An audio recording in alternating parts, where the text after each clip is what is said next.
Vamos lá, né? Nessa aula, então, gente, nós vamos estar tirando dúvidas de algumas questões da prova. Na verdade, a gente vai fazer aqui uma devolutiva.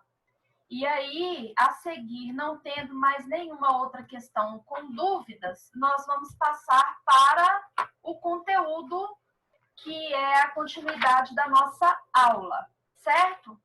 Bom, primeira coisa aí, a primeira questão que me trouxeram, eu não sei como que aparece para vocês lá no EAD. Então, eu vou ler a questão e a gente vai tirar a dúvida dela. Aqui, para mim, é a questão número 12, tá? Ela diz assim: assinale a alternativa que contém erro no emprego do pronome demonstrativo. Questão A. Paulo, que é isso que você leva? Como o Paulo, como isso se refere a ele, esse você aqui, ele está sendo usado como pronome familiar, portanto, ele é relativo à segunda pessoa. Para a segunda pessoa, que é com quem eu falo, eu vou usar o pronome isso, certo? Se fosse terceira pessoa, ou seja, se eu estivesse falando de Paulo, eu iria usar o pronome aquilo, tá? Se eu estivesse reportando a mim mesma, eu estaria usando o pronome estou. Então, essa questão dos pronomes demonstrativos, salvo engano, foi a nossa segunda aula que eu falei sobre eles, tá? Então, eu tenho a colocação do isto, do isso, do aquilo, bem como este, esse e aquele. Ele vai mudar conforme o contexto, conforme a identificação do local ou conforme a citação também, tá? Letra B. Amai vossos irmãos. São essas as verdadeiras palavras do amor. Essas, mais uma vez, se refere a vossos irmãos, que seria a segunda pessoa. Então, eu estou falando de novo com quem eu falo, aí eu vou usar novamente o essas, que seria referente a com quem eu falo. O outro caso, letra C. 30 de dezembro de 1977. Foi significativo para mim esse dia. Essa questão aqui, como ela não identifica se eu estou em 1976, bom, se eu coloquei a questão agora em 2020, imagino que se reporta aquele tempo antigo, né? Então, o correto seria aquele dia. A questão, o problema é que a questão D também dá outra interpretação. Então, a questão C estaria errada. Porque como eu estou em 2020 e no contexto de 2020 eu estou me reportando ao tempo muito passado, né, muito antigo, eu teria que usar aquele dia. Então, a alternativa ficaria 30 de dezembro de 1977 foi significativo para mim aquele dia. A questão D, ela também estaria errada. Eu entendo que sim, porque a questão D diz assim: Pedro, esse livro que está com José é meu. A questão aqui vai ser de interpretação, então ela é ambígua, por isso que ela seria caso de nulidade dessa questão aqui. A ambiguidade é porque tanto eu posso entender que esse livro, se eu imaginar que José está perto de Pedro, aí eu iria usar esse. Mas se eu imaginar que José está longe de Pedro, aí eu vou usar aquele. Então, como ela é ambígua, essa questão aqui estaria nula, certo? Letra E. Não estou de acordo com aquelas palavras que José pronunciou. Essa questão está correta porque eu estou me reportando a José, que seria a terceira pessoa. Bom, fazendo uma revisãozinha rápida aqui dos pronomes, não é colocação pronominal, mas dos pronomes, como que eu uso esses pronomes demonstrativos, principalmente na linguagem jurídica, que é necessário para a gente não ficar redundante repetindo palavras. A primeira aqui, quando eu for fazer referência ao que eu enunciei, ao que foi enunciado, que é muito usado nas petições, né, nos requerimentos, quando eu já enunciei a coisa, eu vou usar esse. Então, por exemplo, estudar, 2 pontos. Esse é meu objetivo. Então, se eu for analisar em relação à citação, esse é porque se refere ao que eu enunciei, que foi estudar. Mas se eu enunciar na frente, aí eu tenho que usar este. Este é o meu objetivo. 2 pontos. Estudar. Então tá, repetindo. Quando eu enunciei a coisa, eu vou usar esse, isso, essa, vai valer para todos eles, não só esse, tá? Quando eu for enunciar, ou seja, estiver na frente o meu objeto de enunciação, eu vou usar este, esta ou isto. Então, este é meu objetivo, vou enunciar, 2 pontos, estudar. Bom, vamos fazer uma comparação com a petição inicial. O final da petição que diz assim, nesses termos pede deferimento, é o correto a expressão nesses termos. Como eu falei na primeira aula que eu dei para vocês, eu já fiz essa revisão dessa parte aqui na nossa aula presencial. Então, por que é nesses termos pede deferimento? Quais são os termos que eu peço deferimento? Os termos da petição, dos pedidos, né? Então, eu desenvolvi ali os fatos, os direitos, e aí eu venho com os pedidos. Aí, o pedido seria o quê? A síntese do que eu falei. Lá nos pedidos, então, eu venho aqui e coloco nos pedidos, eu vou e me reporto nesses termos pede deferimento e não nestes termos pede deferimento, tá? Bom, outro detalhe. Quando eu me refiro ao local, né? Se eu estiver fazendo no caso, pronome, se a referência for o local, se estiver próximo, eu vou usar este. Então, por exemplo, este aqui é onde... Não. Este aqui esta aqui é a sala... É a sala de visitas. Certo? Então, por que eu vou usar esta? Porque eu usei como referente o local aqui. Então, se eu estou próximo, eu vou usar esta, este. Portanto, se eu estou colocando aqui, o correto é esta e não essa. Então, repetindo, esta aqui é a sala de visitas. Agora, se eu for colocar ali, o referente já mudou do local. Então, eu não posso mais usar esta, mas essa. Então, ficaria, essa ali é a sala de visitas. Se tiver mais distante, por exemplo, lá, aí eu vou usar aquela. Então, aquela ali é a sala de visitas. Portanto, esse uso aqui dos pronomes, né? No caso aqui, eu estou me referindo aos pronomes demonstrativos, este, esta, isto, aquilo, ele não é aleatório, não é como eu quero usar, ele tem regra.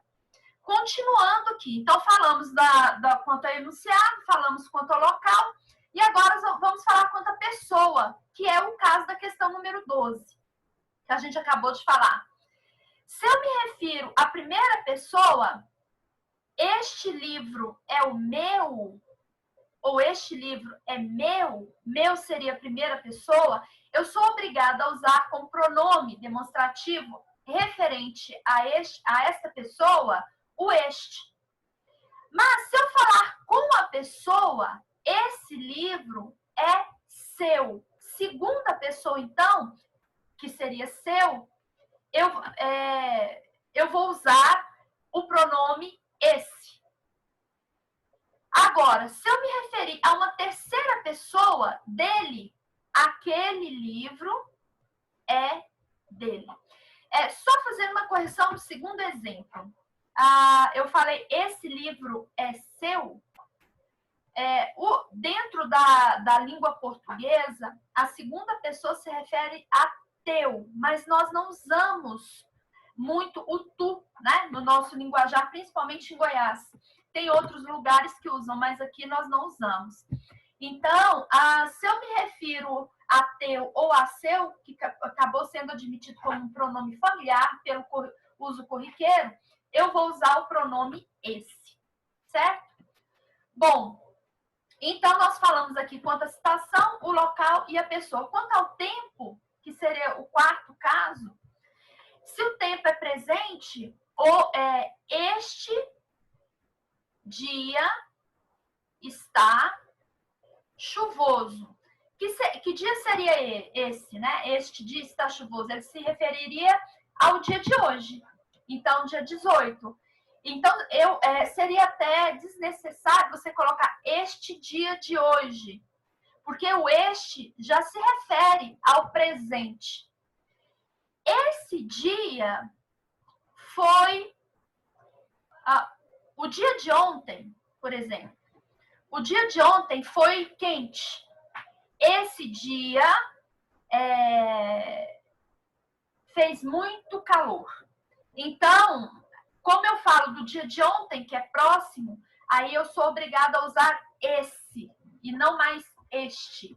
Agora, quando eu refiro ao tempo muito antigo, como é o caso da letra C, 1977, aí eu vou usar o pronome que refere ao tempo mais antigo, que é aquele. Resumindo, de uma maneira geral, a conclusão que a gente chega quanto ao uso do pronome demonstrativo, seja referente à citação, ao local, à pessoa ou ao tempo, quando está próximo, muito próximo de mim, eu vou estar usando este, isto, esta. Ou, claro, no plural também desses pronomes. Se ele estiver próximo, não muito próximo, mas próximo, aí eu vou usar esse, essa, isso. Se estiver distante, eu vou usar aquele, aquela, aquilo. Então, resumidamente, essa questão número 12, que é do pronome demonstrativo, ela está nula, certo? Vai ser considerada nula, porque teria aí a questão C como errada, e também é uma questão de interpretação, por conta do tempo aqui, e a questão D também seria errada, porque depende da interpretação, que acaba gerando ambiguidade. Bom, tem mais alguma outra questão da prova que vocês querem que eu resolva aqui com vocês? Se não, bota a mãozinha aí. Se não tiver, coloca a mãozinha. Oi? Pessoal, mais alguma questão? Não? Então, nós vamos lá para a nossa matéria da apostila. Essa live, ela vai ficar gravada como a aula já desta semana, tá, pessoal? Bom, lá na matéria da apostila, na nossa última aula, eu pedi para vocês fazer algumas questões referentes aos vícios de linguagem das folhas 4. Então, eu vou estar corrigindo essa questão dos vícios de linguagem hoje, para a gente estar fechando essa parte aqui da apostila, tá? Uma dos exercícios aí das folhas 4 lá embaixo, ele fala do barbarismo, né? Que é um vício de linguagem quando eu tenho erros de morfologia. Um exemplo que a gente tem aqui quanto a essa questão de erros de morfologia, que é um caso de barbarismo, seria quanto a nossa palavra específica, né, do dicionário jurídico, usucapião. Usucapião é uma palavra feminina, então seria a usucapião, tá? Outro erro que a gente vê aí, ou no caso de morfologia quanto ao gênero, seria, por exemplo, com as expressões cônjuge. A palavra cônjuge é uma palavra sobrecomum. Então, como palavra sobrecomum, é o cônjuge. Eu não tenho a expressão a cônjuge. Vou fazer uma comparação. Você não tem a expressão o criança, é a criança.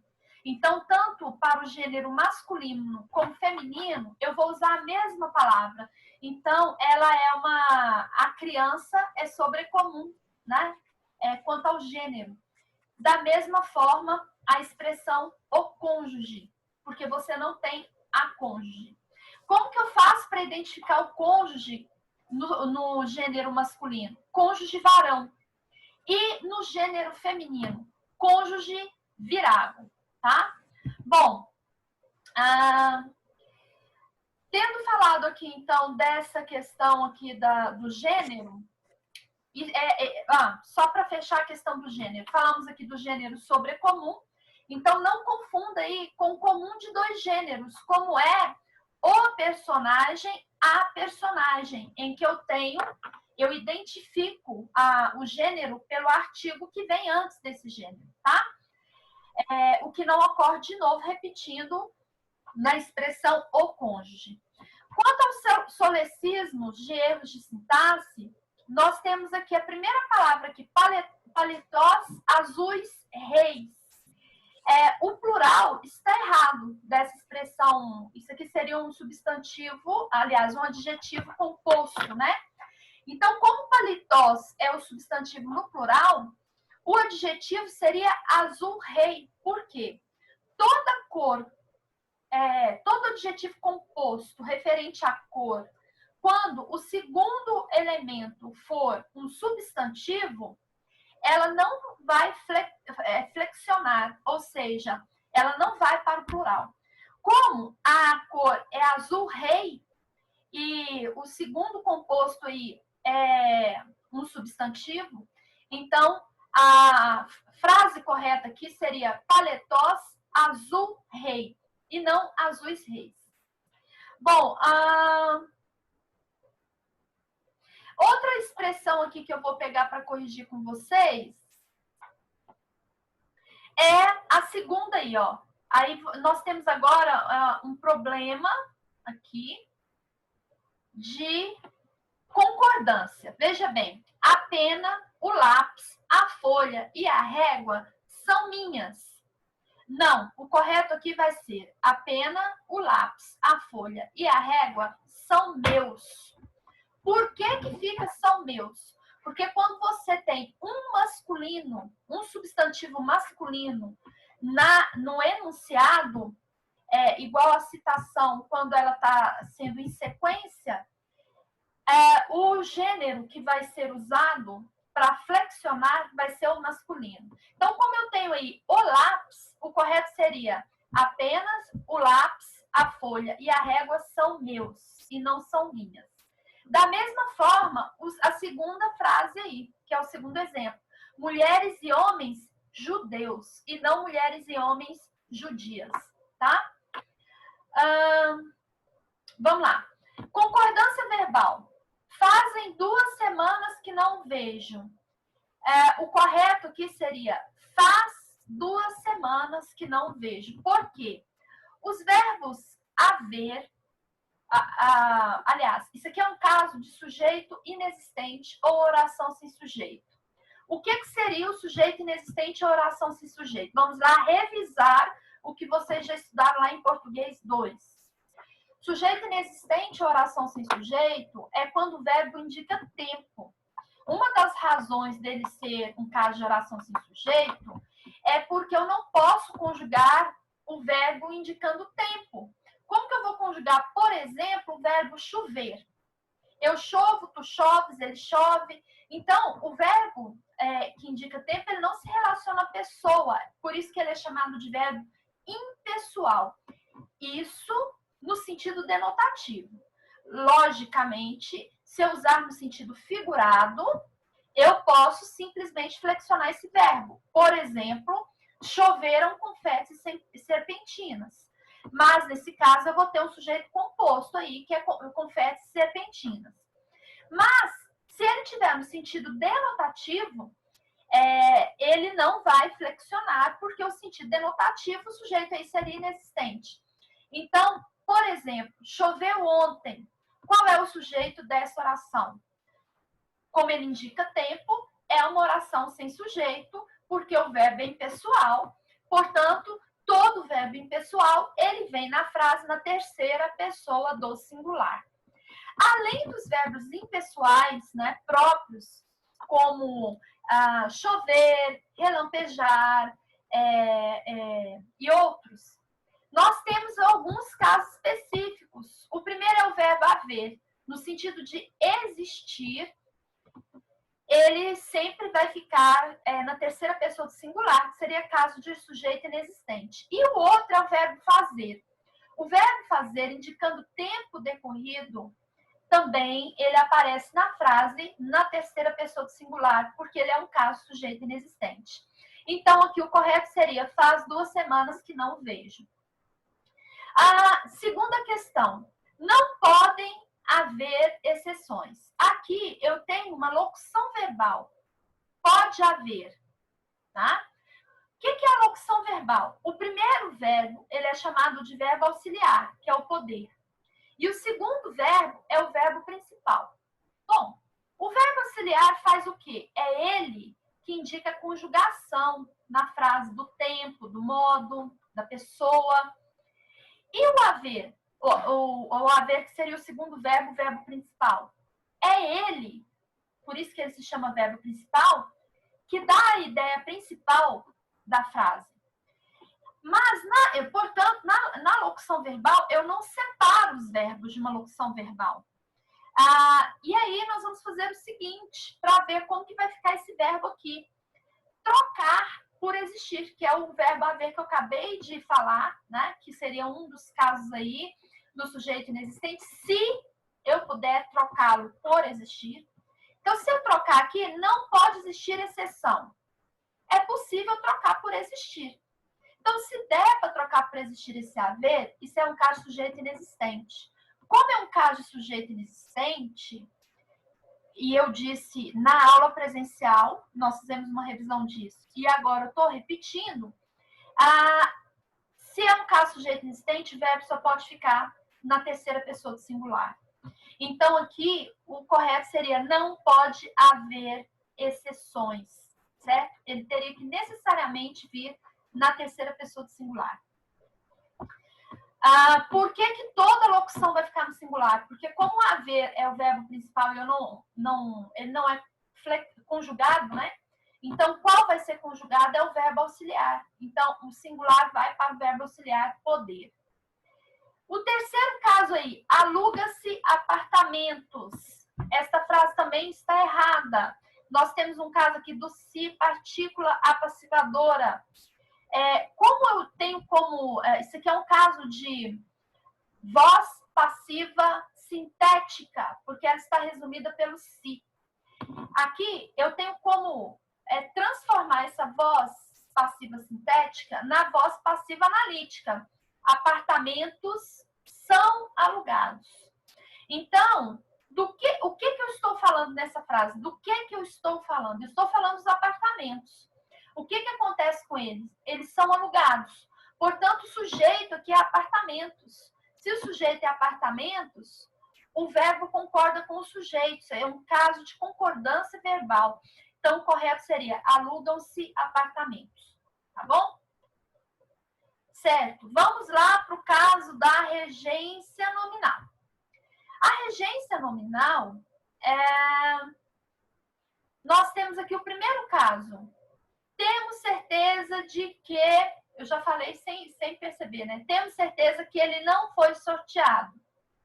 Quem tem certeza de alguma coisa, não tem certeza alguma coisa. Então, aqui seria um caso de regência nominal. Portanto, o correto seria: temos certeza de que ele não foi sorteado. Está faltando um D aí. A outra frase: espera-se comparecimento em massa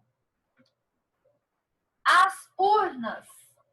Quem comparece em algum lugar e não a algum lugar. Então, espera-se comparecimento em massa nas urnas, tá? Isso aqui é o mesmo caso da entrega a domicílio. Quem entrega, não entrega a algum lugar, entrega em algum lugar. Então, é entrega em domicílio. No caso de entrega em domicílio, não seria um caso de regência nominal, mas um caso de regência verbal, porque está com problema aí quanto ao verbo. A confiança que a decisão não seja drástica. Há confiança de que a decisão não seja drástica. De novo, está faltando aqui o D. Confiança, confiança de alguma coisa. Conhecemos a pessoa que tens admiração. Quem tem admiração, tem admiração por alguém. Então, conhecemos a pessoa porque... E aqui é por quem. Está faltando um Mzinho aqui. Conhecemos a pessoa por quem tens admiração. Bom, agora, casos de regência verbal, folha 5 da apostila. O direito é a carreira que aspiro. Quem aspira no sentido de almejar, aspira a alguma coisa. Então, o direito é a carreira a que aspiro. Está faltando um A. Todos lhe adoram e muitos o respeitam. É o contrário. Quem adora, adora alguém. Então, todos o adoram e não adoram a alguém. E muitos o respeitam. Quem respeita, respeita a alguém. Verbo obedecer. Quem obedece, obedece a alguém ou a alguma coisa. Desobedecer também, respeitar também. Então, aí é o contrário. Porque o a, os a são pronomes oblíquos referentes ao objeto direto. E o lhes é referente ao objeto indireto. Então, quem adora, adora alguém, portanto, que seria todos o adoram, tá? Para referir o objeto direto, que seria o. E muitos o respeitam, seriam muitos lhe respeitam. Porque o referente aqui, respeitam a alguém, seria o lhe como referente do objeto indireto. Bom, outra questão aqui. Trouxe o livro, mas deixei ele no escritório. Deus da glória.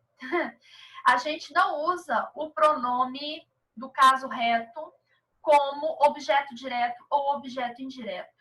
O pronome do caso reto, ele vem como sujeito nas orações. Eu, tu, ele, nós, vós, eles. Os pronomes do caso oblíquo, né?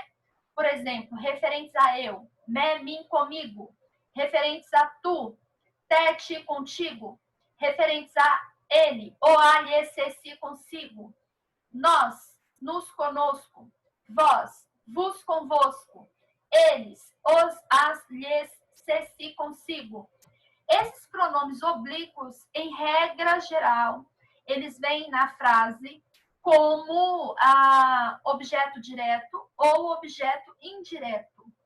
Esses são quando ele for sujeito do infinitivo. Por exemplo, deixei-a cair. Quem caiu? Ela, que seria referente a. É porque, nesse caso aqui, nós temos uma oração subordinada, um período composto, em que a oração principal seria deixei, e a oração subordinada seria a cair, tá? Então, por essa razão, é que isso seria uma exceção em que o pronome oblíquo seria sujeito, só nesse caso do infinitivo. Pessoal, tá faltando 10 minutos aqui. Eu vou continuar aqui e eu mesma vou dar o fim na reunião para eu não perder a gravação dela, tá? Porque, como eu disse, essa parte aqui vai ficar como aula da semana, tá bom? Bom, continuando aqui, só para a gente fechar, outra frase. Trouxe o livro, mas... esse aqui a gente já viu. Colocação. Questão da colocação pronominal. Me deram ganho de causa. Regra, nunca se inicia a frase com pronome oblíquo. Então, os pronomes oblíquos, já me adiantei, eles funcionam como objeto direto ou como objeto indireto, e eles também têm como eles devem ser colocados na frase. Essa matéria, essa disciplina é chamada na língua portuguesa de colocação pronominal. Então, a primeira regrinha, não se inicia a frase com pronome oblíquo. Portanto, a frase correta seria: deram-me ganho de causa. Eles sempre recordam-se da infância. Isso aqui seria um caso de próclise. Os pronomes do caso reto, aliás, aqui não é o caso reto, aqui são os advérbios. Os advérbios de tempo, né? Aqui no caso de intensidade ou de tempo, eles vão puxar o pronome. Isso seria próclise. O que é a próclise? É a colocação do pronome antes do verbo. Então, aqui ficaria, eles sempre se recordam da infância. Outra frase, não devemos-lhe satisfações. Essa frase também está errada, porque aqui seria, mais uma vez, um caso de próclise. Ou seja, o pronome deveria vir antes do verbo, toda expressão negativa, então, o não aí, ele está puxando, é uma expressão negativa, ele puxa o pronome antes do verbo. Então, o correto seria, não lhe devemos satisfações. Apesar de Anão, ele é um homem grande. Na verdade, aqui já tem uma questão de colocação quanto ao sentido, que foi aquele fórum de discussão que eu passei para vocês, acerca da rainha louca ou louca rainha, tá? Aliás, vocês depois dão uma olhada lá nas atividades, tá, gente? Que tem o Fórum 3, explorando a semântica, e tem a aula já postada.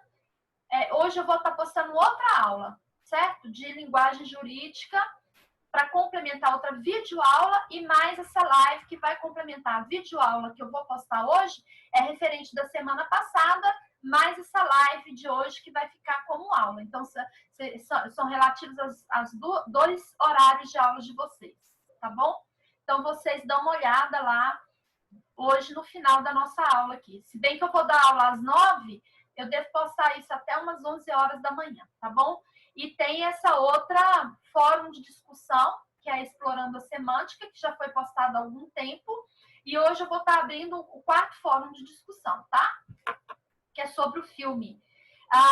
Então, já me adiantando aqui, a atividade de vocês referentes ao quarto fórum vai ser referente ao filme. Aí eu peço a vocês que assistam e abram um fórum para ver, que é Obrigado por Fumar. Então, eu já peço a vocês nesse final de semana para assistirem esse filme, Obrigado por Fumar. Nós vamos trabalhar a linguagem jurídica em cima dele, tá? E sobre ele e com ele.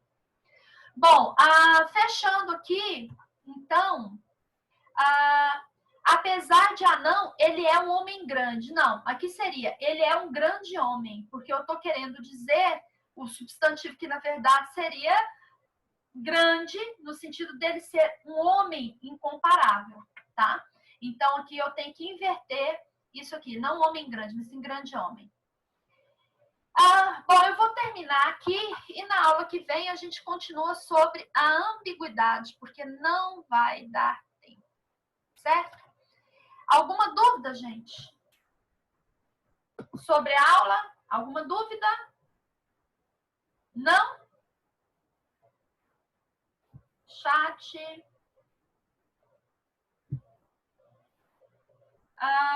Vai ficar gravada? Sim, vou gravar agora, tá? Então tá. Tchau para todos. Bom final de semana. Tchau, professor. Bom final de semana, senhora.